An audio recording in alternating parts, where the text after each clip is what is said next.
I would just like to say that I am terrified that even you, someone who's obviously educated, has given up hope completely. Like when you call upon us, you say white folk, you say black people, Jewish people. Why can't we come together? We obviously can come together. We just have to. We just have to find a way to do it.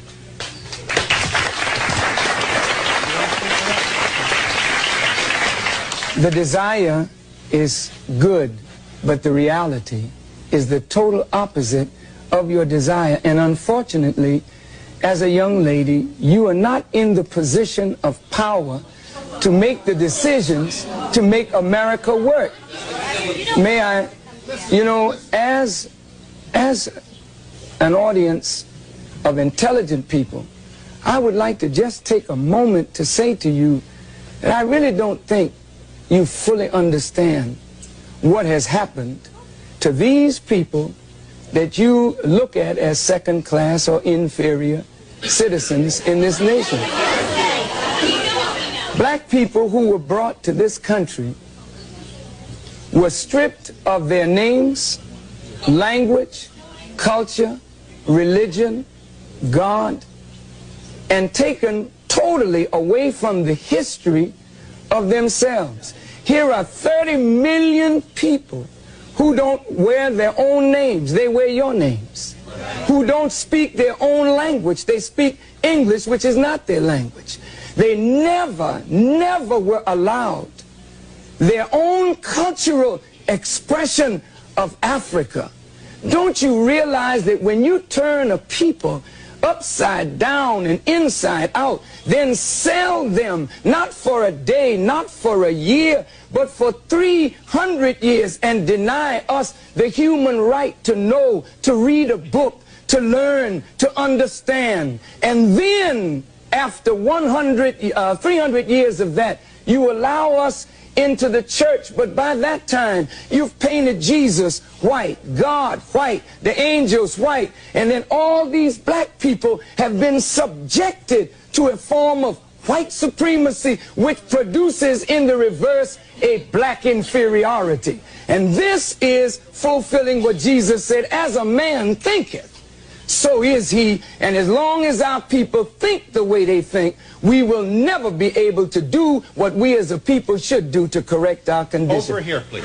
Excuse me, I was brought up in, quote, Bedford-Stuyvesant in my time.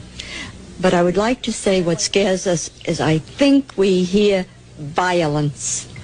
The young lady said she's afraid of violence.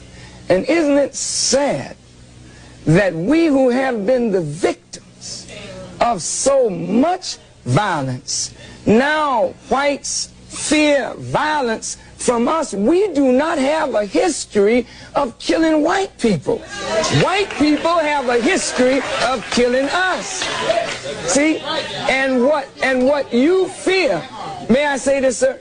What you fear, it is a deep guilt thing that white folks suffer. You are afraid that if we ever come to power, we will do to you and your fathers what you and your people have done to us. And I think you are judging us by the state of your own mind, and that is not necessarily the mind of black people.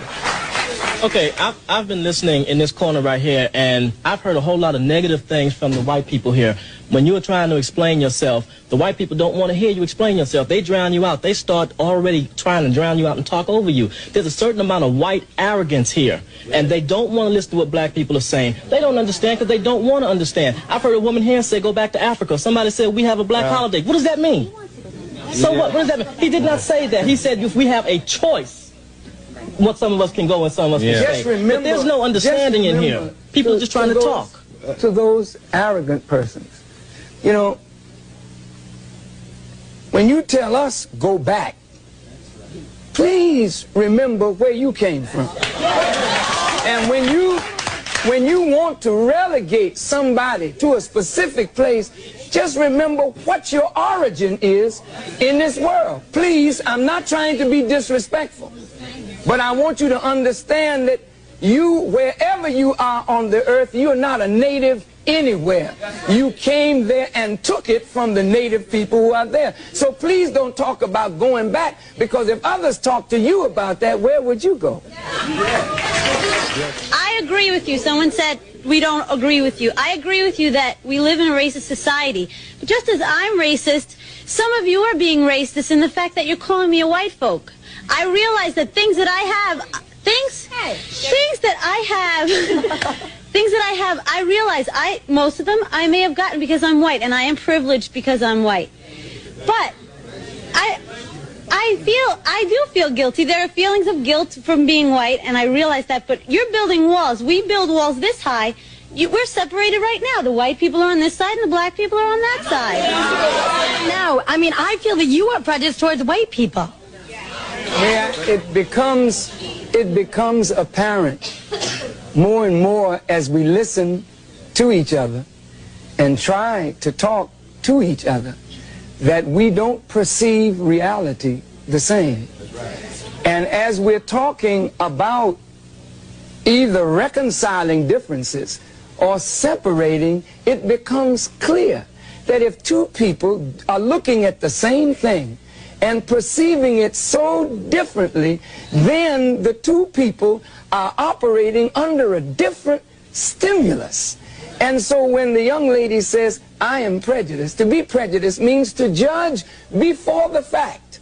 After 400 years of living and experiencing, we're not prejudiced. We are looking at the reality of what we have suffered and continue to suffer.